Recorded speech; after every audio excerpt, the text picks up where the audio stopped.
everybody, and welcome back to another episode of From BA to Broadway. You know who it is. It's me. It's Mr. Brennan Stefanik, bringing you those general programming reminders. Folks, every Monday we are here with the main episodes. Every Friday we are here with our mini-series In the Spotlight.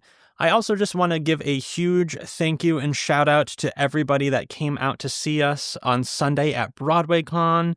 It was such a freaking blast. It was so nice to meet everybody. Really fun Q&A. Nice to chat with all of y'all. And also special shout out to our special guest, Cara Rose DePietro, our videographer, Miss Pauline Parkhurst, friend of the pod, and of course, Mr. Daniel J. Solly. It was an absolute blast, and I'm just really grateful for all of you. But that's enough about that. That's not why we're here, folks. It's Friday. I, of course, am not alone. Who's with me? It's Danny. Danny, what's going on? It's always me. Broadway Con was a blast, y'all. So much fun. It was so much fun. So it really much was. Fun. Yeah, it was yeah, so yeah. great. It was a great episode. I can't wait for you guys to hear it. Yeah, it'll be out. I should have said that as well. It'll be out in both audio and video in the next couple weeks. So, oh my God, a little visual media for you. Yeah, I know. What happened if we released videos of us recording our episodes? That would be terrible. Then everyone find out we're naked. I was just gonna say we look terrible, but that's actually way funnier. Good point. Yes, so true. Danny, what are we talking about today? In our very well-structured, very sane episode of the week. This is our redemption arc, Yes. everyone. Yes. Today we're going to attend the tale of Sweeney Todd. Woo! Hell yeah. Very exciting. I'm I surprised know. we haven't done this one yet. Yeah. I know, isn't that surprising? Yeah, absolutely. I mean, it's a little daunting because there's a lot going on here. There is. So, Sweeney Todd. Get those switchblades out, people. The government names Sweeney Todd the Demon Barber of Fleet Street, Of course. but, most people just say Sweeney Todd. Mm-hmm. Music and lyrics by our very own favorite boy, Stephen Sondheim. Book by Hugh Wheeler. So it is based on the 1970 play Sweeney Todd by Christopher Bond, and the character of Sweeney Todd actually appeared for the first time in a Victorian penny dreadful called The String of Pearls. Penny dreadfuls were like multi-part stories that would come out in the newspaper every week. Mm-hmm. And so the penny dreadful introduced the character of Sweeney Todd and pretty much all the other characters from the story and popularized them. But then Christopher Bond's 1970 play introduced the psychological backstory and motivation for Sweeney Todd and his crimes. And so Sondheim saw a production of that play in 1973 and was like, hey, this would be a brilliant musical. Yeah. And so he brought it to his longtime collaborator, Hal Prince, to direct. But Prince was initially uninterested in the project. Scaredy cat.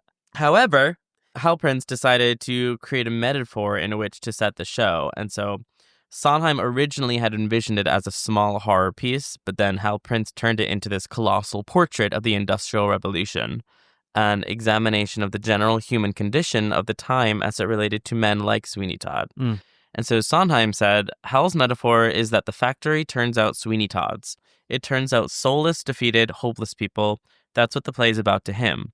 Sweeney Todd is a product of that age.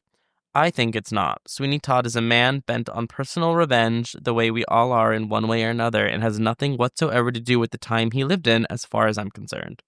But I think he was, happy that Hal Prince wanted to work on the piece, so he kind of conceded his vision over to Hal Prince's huge industrial complex version that we all know.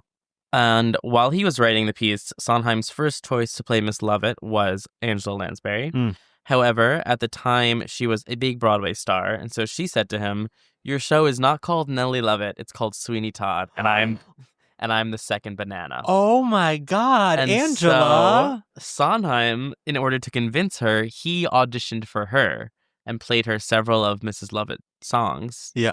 And that is why she accepted the role in the end. Okay, fun. And Laren Cariou was Sondheim's first choice to play Sweeney Todd. And so during the development of the show and the rehearsal period, Hal Prince was completely preoccupied by staging it was gigantic show, the original production, with a bunch of huge industrial sets, and he was kind of preoccupied with the stage picture. And so Len Cariou and Angela Lansbury rehearsed all of their scenes together, pretty much just the two of them, and they were the two that really built all of the characterizations for the characters of Sweeney Todd and Mrs. Lovett that we know today. So it was really built by like the two of them. Mm-hmm. Did you ever watch that on VHS? I watched it on YouTube. Oh, okay. Yeah. Kind of the same. Well, Len Carey that's not Len Carey. Yeah. Unfortunately. We'll get to that. Sweeney Todd? Okay. I have a synopsis. Give me a synopsis. It's very dense. Sweeney Todd, I have discovered, is really difficult to synopsize. There's concisely. a lot going on. So, here we go. Let me just take a sip of my... Yes. Much like therapy, you need a fun little drink to record a podcast. Oh my God. So the show begins with actually a prologue that introduces the Greek chorus of like Londoners, and they explain that we're about to hear the story of Benjamin Barker, also known as Sweeney Todd. And so the show opens in 1846, where a young sailor named Anthony Hope and a mysterious man named Sweeney Todd dock in London after Anthony rescues Sweeney at sea. And they are approached by this crazed beggar woman who seems to recognize Sweeney, as Sweeney Todd relates some of his backstory to Anthony, how he used to be a young barber who was ousted from his shop by a corrupt judge who lusted after his wife. He then makes his way to his old barber shop on Fleet Street, which has since been deserted. He meets Nellie Lovett, who owns the pie shop downstairs, and tells him the story of Benjamin Barker and how, after Benjamin was transported away, Judge Turpin and his servant, Beadle Bamford, lured Barker's wife, Lucy, to a masked ball at the judge's home where he raped her. And so as she's telling him this story, Sweeney reveals himself to Mrs. Lovett as Benjamin Barker. And Mrs. Lovett tells him that Lucy then killed herself and their daughter Joanna is now a ward of the judge. And so this ignites hate in Sweeney's heart. So Sweeney swears revenge on the judge and the beadle.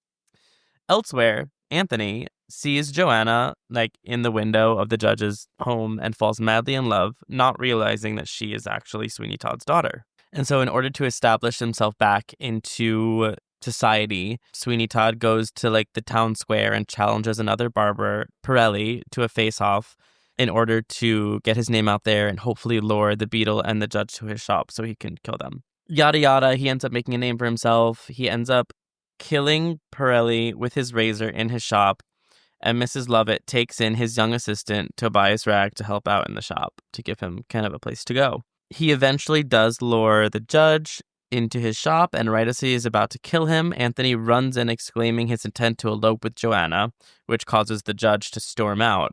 And so this is the part of the show where he is kind of driven to madness, and Sweeney Todd resolves to depopulate the city by murdering his future customers, since all people deserve to die. The wicked deserve to be punished for their deeds, and the rest of us to be relieved of misery.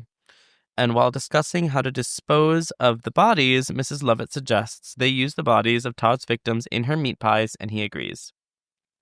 So Mrs. Lovett's shop becomes a success, and Sweeney kills customers left, right, and center. And that is on entrepreneurship. Whatever works, right? So support small business. Forcing the commoners of London to become carnivores. Yeah. Not carnivores. What is the word? I guess carnivores, yeah, but what is the word where you eat people? Why am I blanking it? Cannibals. Oh my God. That was great. That was wild. I was like, how do you not know? It's obviously... Wait, what? It's a word. Crazy. Carnivores and cannibals. And cannonballs. And so after hearing about Anthony's plot to rescue Joanna, the judge has Joanna committed into an insane asylum. And so Sweeney Todd and Anthony devise a plan to get her out. So Sweeney and Anthony make a plan to get her out. Mm-hmm. Tobias, who has kind of become like a ward of Mrs. Lovett, becomes suspicious. So Mrs. Lovett locks him in the basement and tells Sweeney that they must kill him because he's getting wise. Mm. Sweeney Todd ends up killing the beadle, the beggar woman, and the judge. And in the basement, where him and Mrs. Lovett are searching for Toby, he realizes that the beggar woman all along was his wife Lucy, and that Mrs. Lovett lied to him about her killing herself. So he throws Mrs. Lovett in the oven to be burned alive. And as he holds the corpse of Lucy, Tobias emerges from the shadows, having gone insane and slits Sweeney's throat. Anthony, Joanna, and constables rush in as Tobias begins turning the meat grinder, humming to himself. Mm. And that is the story of Sweeney Todd. I feel like that was a pretty in-depth analysis, right? Yeah. Nice and concise. So basically, everyone goes crazy. Everyone dies. Yeah. Yeah. And you know what? I get it. So the original the original Broadway production opened at the Uris Theater, which we now call the Gershwin, Whoa. in 1979. It only ran for 1 year. Directed by Hal Prince. Obviously, it starred Angela Lansbury and Len Cariou. Obviously. Well, obvious because we literally just talked about it. Correct. Victor Garber played Anthony, Sarah Rice played Joanna, Merle Lewis was the Baker woman, and Ken Jennings as Tobias. Broadway icons and divas, Dorothy Loudon and George Hearn played Todd and Lovett for the last few months of the run, so they were the replacements. And then right after that production closed on Broadway, they sent out a first national tour, and that is the production that was filmed. And I think it was most of the original cast, Angela Lansbury included, but George Hearn was playing Sweeney Todd and not Len Cariou, unfortunately. I mean, George Hearn was wonderful. That's a wonderful recording. I highly recommend checking it out. It is so cool that we have like that original production preserved, but it is a shame that we don't get Len Cariou, but he is on the soundtrack. What did he say no, or was he just not invited? There's no way he wasn't invited. I mean, he was like won the Tony, claimed, but I guess he just didn't want to go on tour. And that's so valid. I don't know if they knew it was getting filmed at the time of sending out. I don't know the details. We should ask him. It's also hard to uproot your life like that. You know, if you are a primetime television watcher, Len Cariou is the patriarch of the show Blue Bloods. Yep. If you are my dad. And my parents. If you are our parents. You know my parents tune into that. Yeah, my dad loves that show, watches it every week. So that is Len Cariou. It's so funny. Which is crazy. I'm like, you're just like playing this old cop on Blue Bloods, but you're just like a, musical theater legend at heart.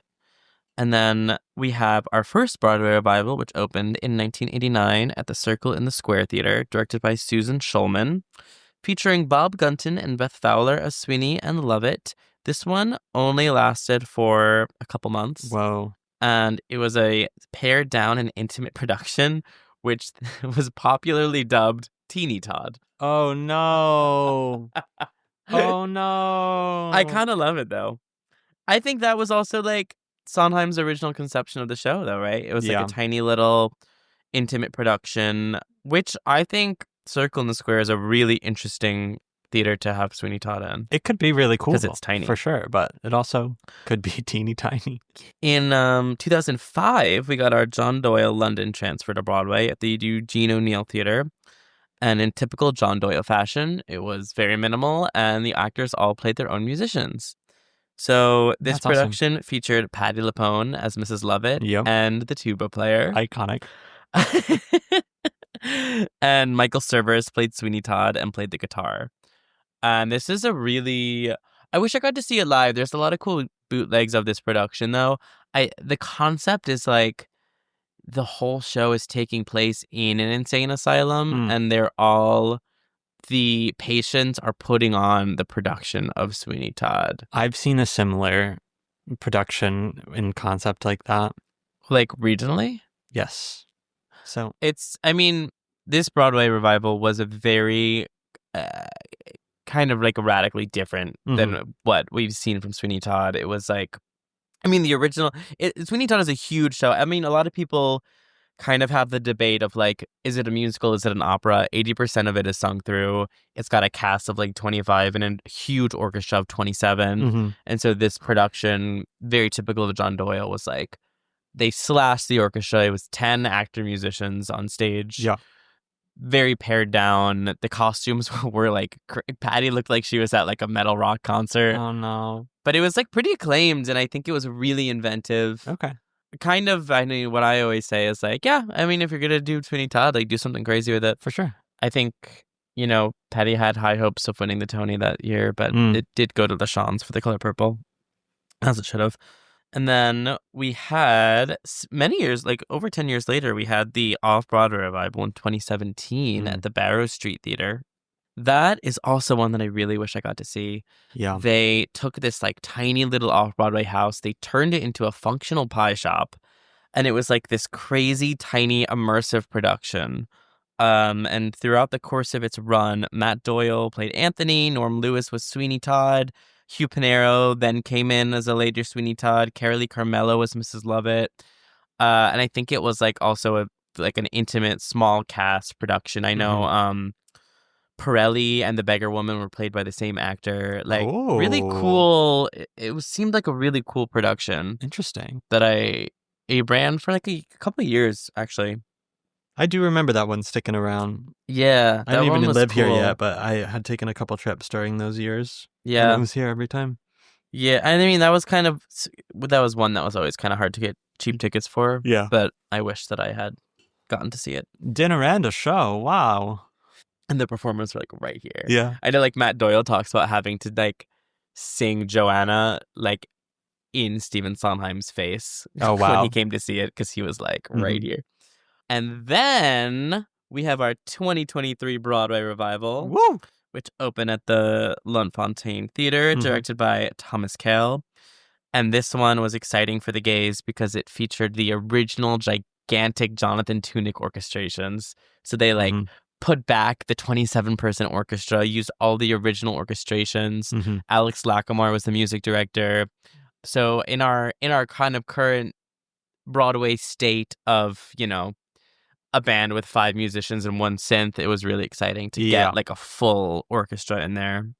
So in this production, we had Josh Groban playing Sweeney Todd, Annalie Ashford playing Mrs. Lovett, Jordan Fisher played Anthony, Gaten Matarazzo played Tobias, Maria Bilbao played Joanna, Jamie Jackson played Judge Turpin, Ruthie Ann Miles was the Beggar Woman, Aaron Tveit and Sutton Foster took over as Todd and Lovett for the last 12 weeks of the production. Oh, something that I found out that was kind of sad, actually. So this revival began as a workshop 3 days after Sondheim's death, and he had planned to attend the workshop's last day. Damn. So I think he never got to see this production or like this cast do it, unfortunately. I did see this production. Did you see this production? I sure did. What did Several you think? times. Several times. Interesting. I loved it. I loved it. This was actually my first production of Sweeney Todd that I had seen. I had seen that other one like 2 weeks before, and then I saw crazy. This one first, and then I saw the other one 2 weeks after. I don't know. It was a 2-week period for sure. Like a crazy Sweeney Todd month. Yeah, for sure. Yeah, like I had I'd known the music and I had seen like the movie version, but I had never seen like a full staged production of it before. Yeah. And so this was like my first. Yeah. My Sweeney virginity. Wow. I thought it was great. It was awesome. It was really, I thought it was awesome. wonderful. I think, the first time I saw it, I was like center orchestra, and the way that they created that set was just like, it was unbelievable. Like it was truly, it felt like there was like no ceiling in that theater of the stage. Like it just like stretched. It was so cavernous, and it really was haunting in a way that I was like, I sat down and I was like, this is going to be amazing. It was haunting. It was gorgeous. That there is something about a huge orchestra that like fills the space. They got rid of the tin whistle, unfortunately. Yes. Which is kind of canon. The tin whistle is like part of the orchestra, and they play it every time someone is murdered. So I was like, interesting choice. You like bring back all the original orchestrations, but with the tin whistle. Yeah. It was a little less bloody than I wanted it to be completely honest. Oh, okay. I was like, if you are like doing Sweeney Todd full out the way they were, I was like, where is the like blood? Like the the buckets of blood. I do think the mechanic that they had was really cool though. The chair? Yeah. Oh, the chair was like awesome. the blood situation with the whatchamacallit, the aprons. Remind me what it was again? There was like a mechanism built into the apron so that after he did the thing, it would all ooze out of the apron. Oh, I didn't know that's how they did it. Yeah. Interesting. Look,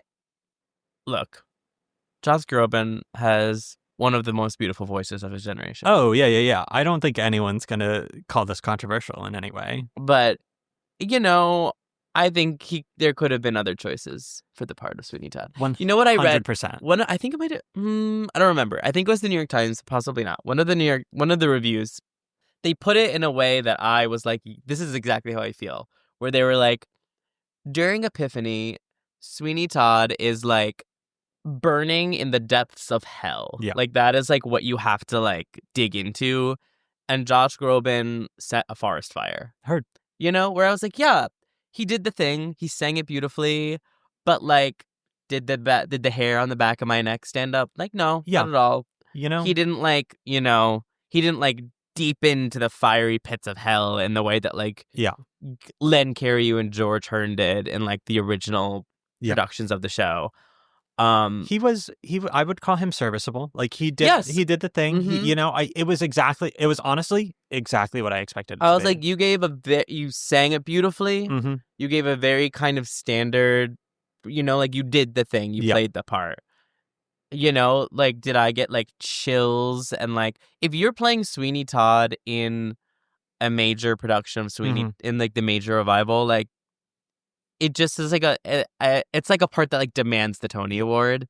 And the fact that it's like, if you don't win the Tony Award for playing Sweeney Todd, I'm kind of like, what did you do wrong? Well, my thing with this is I was like, okay, like my expectations were met. Like I did expect this. Yeah. So I wasn't disappointed. Mm-hmm. I had never seen Josh Groban perform live before. So at the end of the day, I was also like, oh, I got to hear this beautiful man's voice singing music that I know and enjoy. Yeah. But at the end of the day, I was still so fine with it because Annalee Ashford, that was one of the most brilliant live performances I've ever seen in my life. And I don't think I wanted it overshadowed in any way, shape, or form. I thought being able to witness that, just like as an artist, I was like, oh, I don't know if I will ever be that good. The level of nuance that she has and brought to that, I was just blown away. And I was very happy that it did have its air to shine. I mean, I'm not saying I would have been upset if there was I would phenomenal argue that Sweeney, like but a better Sweeney would have made her even better. That's possible, for sure. But I kind of became the Mrs. Lovett show for me. I thought she was really wonderful. I think this production was kind of like sexy Sweeney and Mrs. Lovett. Yeah. Which is like not bad. Like I'm like, okay, they're sexy. I'll take okay. it. I wouldn't necessarily call like the original sexy. Yeah. But no, I thought she was I know her portrayal was like a little controversial and people were kind of like, like, oh, she's hamming it up, whatever. I was texting my friends during intermission. I saw it alone because I just like wanted to see it. And I was like, oh, Annalee Ashford is like one of the best comedians we have on Broadway right now. Truly. Yeah, I thought she was wonderful. And I kind of love this niche that she has fallen into of like she's a Broadway actress. I wouldn't 100%. call her like an A-lister, like celebrity. Yeah. But she kind of like, this happened with Sunday, this happened with Sweeney, where she has played like the leading lady in the huge big revival next to the A-lister. Yeah. And I'm like, that's like such a fascinating. She holds her own. Because she's a brilliant performer. Yeah. But I'm like, that's such an interesting niche to like, totally. Like opposite like Jake Gyllenhaal, you'd think they might get like another A-list Hollywood person, but they're like, Annalee Ashford. Yeah. And I'm like, that's so, like, what an incredible niche to like totally slip into. Oh. But so I thought she was wonderful. My dream cast for this production though, I want a Raul Esparza Sweeney Todd. He's someone. I know. He's someone who can make the hair on the back of my neck stand up. Yeah. Like his epiphany would be like terrifying and haunting and like gorgeous. And I don't know where he was. We'll get you a cameo for your birthday. I don't know where he was. I don't know. I also would love to see Adonna Murphy, Mrs. Lovett. Oh, yeah. Because she would leave no crumbs behind. No. I think she would do like such a deranged, And you know what? Yeah. She I would really love would to see it. So like that would be effortless. If I got to cherry pick my duo, that would be my duo. Yeah. That'd be incredible. Whatever. Oh, I think Ruthie Ann Miles gave the performance of the season that year. Phenomenal. I think she should have won the Tony, hands down, no questions asked. She was giving just like a masterclass in physical comedy. Yeah. I'm not physical comedy, and physical acting. She wasn't being comedic. She is so good. Didn't she? What? Who won? Bonnie Milligan. What? For Kimberly Akimbo. Yeah. And what's her name won for actress? Also from Victoria won for Kimberly Akimbo, right? Yes. Yes. I really thought it should have been Annalee. It should have been Annalee. Yeah. 100%. Not that Victoria wasn't great. She absolutely was. But once again, performance of a lifetime. I think what's demanded, I do. I also thought it was so funny that year, because it's like, Sweeney Todd has that iconic opening number, so obviously they did the opening number, and then it just panned to like Annalie in the audience clapping for her cast, and I was like, this is crazy, guys. Why didn't you like somehow fit her in or have them do it? They should have done a little priest. She should have been in costume. Like they should have done a little priest. She should have been in costume, but I was like, in the audience. This is hysterical. And you know what? I bet she was like she was like, you know what? Yeah. It must be cool for her to get to witness that. She's like, I'll watch the show. I'll sit in my like nice little dress and not have to worry about performing. Well, another thing too that was controversial about this was it was nominated for Best Choreo. And I know like all of my dancer friends were like, that's crazy. Like, that's so weird.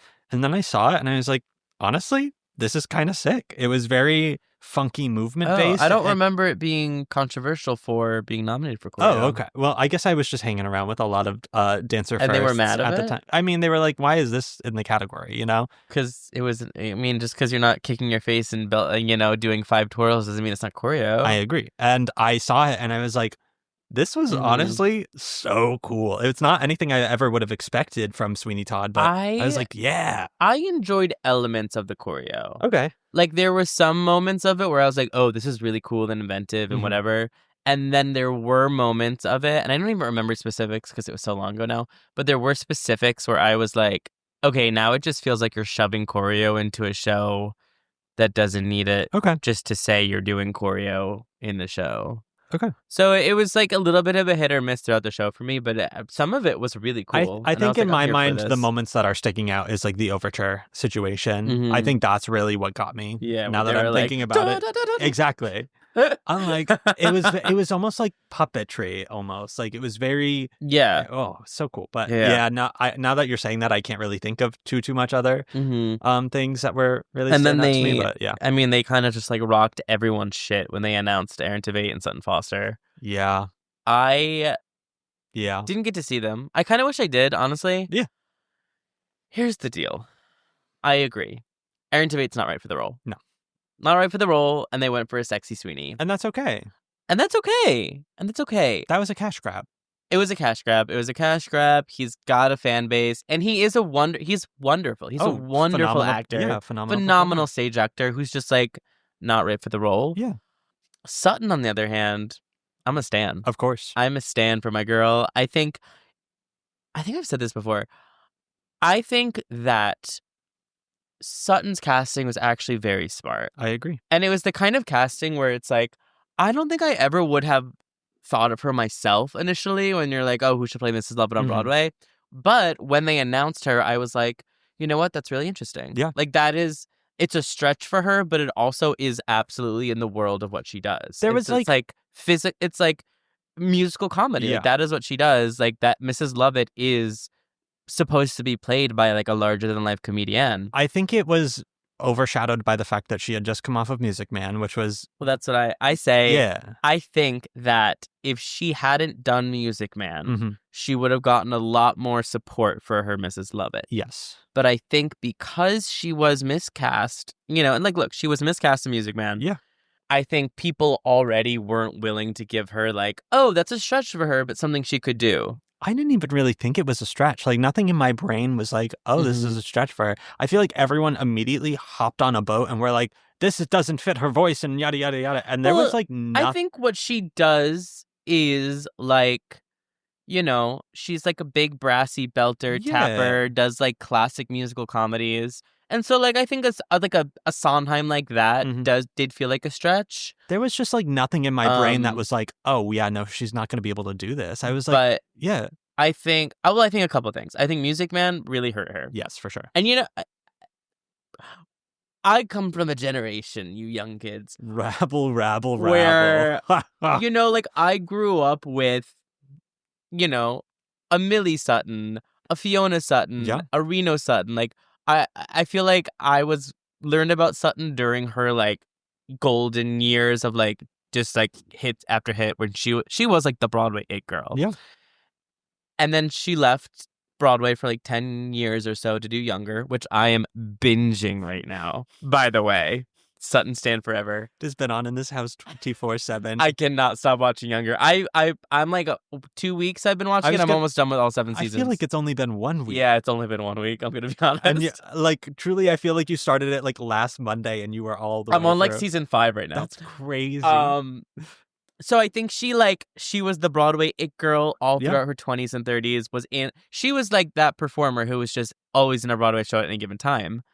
And then she left for like 10, 15 years to do television and other things. And then she came back and, it was a miss. But you know what? In the course of a 30-year Broadway career, you're allowed to have a miss. Also, like, even though she was the it girl, it never felt like one of those situations where I'm like, oh, we're a little oversaturated with something right now, Like, never. I feel like a lot of modern times, like, the it people of Broadway right now, we do get oversaturated with, and I get tired. Well, I feel like it's a combination of, like, for the majority of her early career, she was only on Broadway. Like, she never really did film and television until she, like, left to star in those shows. Mm-hmm. So it was like she didn't blow up. She wasn't really famous. She was like Broadway famous. Yes. And also, I think she was really smart for a long, long time about all her projects. Mm-hmm. And so she was doing things that were like really, really, really in her wheelhouse. Like Millie, Violet, Fiona and Shrek, Little Women, like all of those were like classic Sutton roles. Mm-hmm. And so Music Man was like a swing and a miss, which is fine. Mm-hmm. But then I think that kind of turned the tide a little bit against her. And all of a sudden people are like, oh, she can't play Mrs. Lovett. And I also think that the University of Michigan-ification of how people think a Broadway sound should be hurts someone like Sutton. For where sure. It's like, she didn't have like a beautiful pingy mix, but does Mrs. Lovett need a beautiful pingy mix? It is like, first of all, it's like a comedy role about like a grungy innkeeper who's like killing people. Filthy and woman. making them into pies. I don't know why we all decided that, like... It's also not like Annalie was doing that either. No, I mean, Annalie does have much more of she has a voice that's more in She has tune with much that. more of a beautiful contemporary musical theater mixed belt. Yeah. She definitely does. That Sutton doesn't. Like Sutton was changing vocal registers, doing funny voices, and somehow people are like, she can't sing the role. And I'm like, why do you have to... I think she's acting. Yeah. Like Sondheim writes for actors. Yeah. Like you have to be like a competent musician because his songs are very hard. But like he's writing for actors. Like you don't need to have the gorgeous Michigan mix to like play Mrs. Lovett. So I think that hurts Sutton. But I do love her. I mean, of course. And I wish I got to see her. Yeah. I wish she was... They really shot her in the leg by pairing her with Aaron Tveit because people are already mad about him. They should have paired her with, like, I don't know, Raul Esparza. Also, just that does feel like an age difference that didn't make any sense, Do they have a crazy age difference? I think he's older than everyone thinks he is. For sure, but I feel like we associate him with all of these younger characters that when you throw him in a character that's supposed to be intentionally older, it was really just not great. So he is 41. Aaron Tveit? And Sutton is 49. They only have an 8-year age gap. Aaron is in his 40s? Yes. That makes me feel old. Isn't that crazy? Yeah. I will forever view Aaron Tveit as, like, Gabe in Next Normal. Yeah. Like, that age. Yeah. He's like a 40-year-old man. That's wild. Old. Honestly, he's old. You know what I would have enjoyed? What? A Sutton Hugh Sweeney Todd. Not Hugh. I love Hugh Jackman. That man can do no wrong. I like him, but not for Sweeney. I mean, yeah. Like we gotta get like a Raul Esparza. Well, yeah, but also, I mean, someone like Norm Lewis. Yeah. Like a Broadway, like That's Ryan crazy. Stokes Mitchell. That is the name that popped into my head right as you said that. Really? You said it right. That was well, insane. here, we did talk about him because he played yes. Sweeney. But yeah, I mean, Norm Lewis, anyone who's played the Phantom or, like one of those like heavy hitter Broadway baritone stage actors we could have gotten. Nevertheless, we persist. We also have a feature film adaptation of Sweeney Todd, directed by Tim Burton, released in 2007. This movie starred Johnny Depp as Sweeney Todd, Helena Bonham Carter as Mrs. Lovett. We also have Alan Rickman, Sacha Baron Cohen, Jamie Campbell Bower, Laura Michelle Kelly, Timothy Spall. Famous people. in an A-lister movie, obviously. Have you seen the movie? I have not.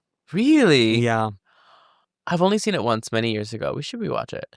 It's a good movie. Okay. I think it's a good movie. It's different. I Mhm. think it's much more Tim Burton. it's Tim Burton, Yeah. which like honestly fits the theme For sure. of Sweeney Todd. It's also very like it's more cinematic than musical. Gotcha. You know? Yeah. Like it's less music forward and more like vibes forward. Totally. But honestly, I think it's a pretty good movie. Okay. Especially if we're talking about like a blockbuster adaptation of Sweeney Todd. Yeah. Especially because we also have, like we have the stage version filmed professionally. So it's like, yeah, why not get like a little movie version? But it's cool and it's creepy, and I think Tim Burton was like the right choice, especially at that time, to make the production. Yeah, I mean, over the years, this is just like such a standard musical for people, and Sweeney Todd and Mrs. Lovett are like, golden parts for stage veterans. So we've had productions all over. We had Brian Stokes Mitchell and Christine Baranski do the Kennedy Center production. Celia Keenan Bolger was Joanna in that production. Fun fact. Wow. Then we also had the LA production with Kelsey Grammer as Sweeney Todd and Christine Baranski again as Mrs. Lovett, and Neil Patrick Harris as Toby. We have the 2000 Lincoln Center concert with George Hearn coming back as Sweeney Todd, with Patti LuPone as Lovett, Neil Patrick Harris as Tobias, Audra McDonald as the Beggar Woman. Then we had that 2014 production with the New York Philharmonic with Bryn Terfel as Sweeney Todd, Emma Thompson as Mrs. Lovett, Christian Borle as Pirelli, Audra as the Beggar Woman. So it's kind of like, I feel like anytime they're doing a big production, they're like, all right, first call Patty, then call Audra, see if Neil Patrick Harris wants to do Toby again. Yeah. But it's Please kind don't of... ever do that again. I actually don't mind him as Toby. I mean, yeah, maybe then, but that is a grown-ass man now. Well, yeah, not now, but like Yeah. that. I Of course, feel like, no, that's fine. I prefer him as Toby than him as Bobby. I don't like his Bobby. Oh, interesting. Okay. Yeah, so it's kind of just like all the heavy hitters on the stage get called in to do this, whenever there's a big one. I would love to see like an Audra McDonald, Mrs. Lovett. I know you would. All right. Sorry about it. And you know who would be great Sweeney? Well, as far as the guy who's playing the servant. Oh, the guy who plays Max. Yes. In could you just like Sunset imagine Boulevard. him singing that? Yeah, he'd be great. And he does like the weird creepy thing really well. You love that man. He is the best part of that production. Yeah. In my opinion. I'm floored by him. I hope he wins the Tony. We should just do that whole cast as Sweeney Todd. Yeah. Like, what's his name could be Anthony, obviously, Sunset Boulevard guy. Yeah. I guess, what Betty could be Joanna if she loses. That's fine. If she loses the knee socks. Yeah, if she loses the shoe socks. You know what? She can keep them on. The dress is long enough. That's true. I don't care what you wear underneath the dress. Oh, my God. I love this show. I really love this show, too. Mm. And it's funny because I love Sondheim. I grew up a Sondheim stan. Yeah. But I didn't know Sweeney that well. Like, it wasn't in my heavy rotation until kind of late in the game. Yeah. But I really do. I think it's so brilliant. It is. It's considered to be one of his like absolute best works. For sure. Yeah. Yeah. This is one that I would like to check off the bucket list in the nearish future, but this was one where I'm like, play what? I honestly don't care. I don't. For a long time I was like, yeah, I would love to play Anthony because this is a leading man who fits in my vocal register in a way that I think I could do well, but he is kind of boring. He's a little bit of a more dull character. A little bit. There's not too much to him. And then I was assigned Pirelli when I did my Sondheim class, and I was like, okay, no, that feels like it's probably my fit for this. Probably. Or at least I could do that for longer in my life. But I would love to do both. Although canonically, Pirelli does understudy Sweeney.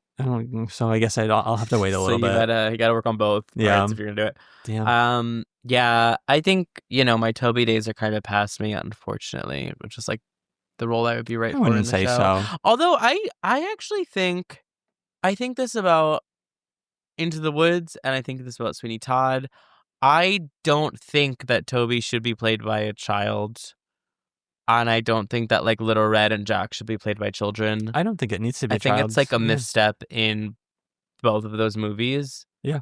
Because in the I don't mind it in the movies. In the Tim Burton movie, it's a child. I think you lose a lot of. I mean, Sondheim's just got so much going on. Yeah. There's so much nuance and subtext and like a bajillion. I think you lose so much when you have child performers. I think Toby should be a man in his 20s or 30s. I mean, Ken Jennings was like 30 when he did it. Okay. I think you just need to look young. Like you can't be like an old looking Toby. I didn't mind Gaten. No, and I think look, he's like 20. That's crazy. Contrary to what the Stranger Things writers would have you believe, crazy. Gaten Matarazzo is like, he was like the right age. He was 20, I think, right? Oh, wow. Gaten Matarazzo is 22. Okay. So he was 20 when he did it. I think Joe Locke was a replacement. Yeah. Toby, great call. He's probably, 20 as well? Oh, he is actually younger than I would expect. Oh, really? Yeah, but I think he is at least 20. He might be 21. Yeah, but I know Daniel Marconi, who was the Toby in between Gaten and Joe Locke, is our age. He's like 28, 29. Yeah, so I think actually my Toby day, if I shave, my Toby days are not behind me. I agree. I don't think you're. I don't know why you would say that they were. You said I was old and ran through, and it's not true. Actually, it's because you're old and gross. That's why. True. You're like, you should go in for Fosca. You should go in for the beggar woman, actually. You can be the body double for her. Hey. Offstage singer. I'll take it. That's a hard role. Beggar woman has got a hard track. Yeah. That is not an easy track to play. Mm-mm. You give the haggard appearance. Yeah, I think, I mean, even just to be in the ensemble, I think this would be like a beast of a show to do in like the most fun way possible. Totally. Yeah, definitely one I would love to. That being said, would not want to be the Beatle. Why? I hate the Beatle. You know what, though? This is probably one of my least favorite roles in musical theater. When I was seeing the show on Broadway, I literally walked out and I was like, fuck. When you walk in thinking you're a Toby and you walk out realizing you're a Beatle. Oh, no. Isn't that a good part for me? Danny, who hurt you? Isn't that a good part for me? I'm gonna put you Toby before Beatle any day, but I also just fucking hate the Beatle. But why, though? I actually kind of like that part. I thought the guy who did it on Broadway, the guy who in did the revival, it in the I thought he was so good and so funny. That was the most appropriate I've ever seen it done. Like, he was brilliant. Great. And I was like, you took this... I feel like...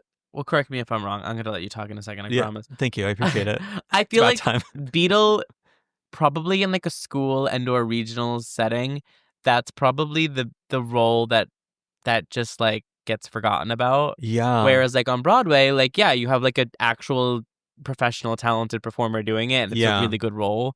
But that's probably I would guess that is always the role that gets to the wayside. I would agree, because it's also this weird mix of flamboyant and intimidating that like isn't in many people's wheelhouse. So like that's probably my vision of him being tainted, just because he is such just a strange character to like grapple with. But I will say, like, that was definitely the best performance I had ever seen. Yeah. Do I like the Beatles still? Brilliant. No, but I feel like he's not big enough of a character for like a regional and or school director to like give the most talented kid the part. But he's big enough for like when you put an untalented person in the role. It shows. It's just like such this weird in between of a character, like an in between the villain and the protagonist kind of situation. The villain sidekick. But it's a tough role to fill. Yeah, it doesn't even feel like that sometimes though, because he is the one that has to take most of the action. I don't know. I could rant and I for think a that while. is like I actually think that scene where they're like singing in the parlor, that is so fucking funny to me. I was laughing my ass off. Yeah. And in that moment I was like, fuck, I'm a Beatle. Oh. Fuck.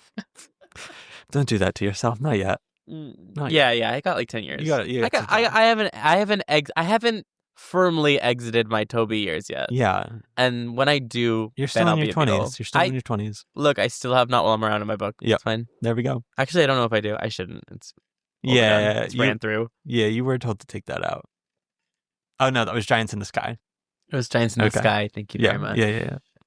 But I think, alas, Not While I'm Around is also gone. Heard. Anywho, great show. Everyone, go listen to it. Beautiful show. Classic show. Good options for Sondheim section in your book, I will say. There's enough solo in here. There's a lot of good stuff. Listen to the score. Figure it out. I think this is also a prime example of like nothing will ever beat the original cast album. No. Don't even give the other ones a listen to. Just listen to the original. You can listen to some other ones, but no, you can't. This is, I think, one of the prime examples where like you see that Sondheim is truly writing for such a crazy range of performers, like performer types and whatnot, that like it is well represented within the music, and you can pull from it depending on who you are as an actor. So definitely check it out. Put it in your book. It's a must. Oh my God, this is a long episode. Is it? Yeah. I mean, it's the Sweeney Todd episode. That's of course valid. It would be. Yeah. I literally was like, okay, after last week, I need a surefire thing, and I was like, okay, I'll just take the time and do a whole Sweeney Todd expose. This is appropriate. I think this is our redemption arc, guys. Yeah. We're sorry about last week, but also you're welcome. Oh my God. Okay. Anyways, folks, if there's a certain show you want to hear us talk about, you can let us know by finding us over on Patreon. That is patreon.com/BA to Broadway. All of our principal tier subscribers get to choose the shows that we talk about. So go check us out over there. As always, you can find us on most social media platforms at BA to Broadway. You can find me at Brennan Stefanik. You can find me at DSalls. Or you can find me on the couch watching Younger. Also that. Come and join us. And until next week, folks, bye. From BA to Broadway is created, produced, and edited by Brennan Stefanik, music by Dylan Kaufman, and cover art by Jordan Vongsithi.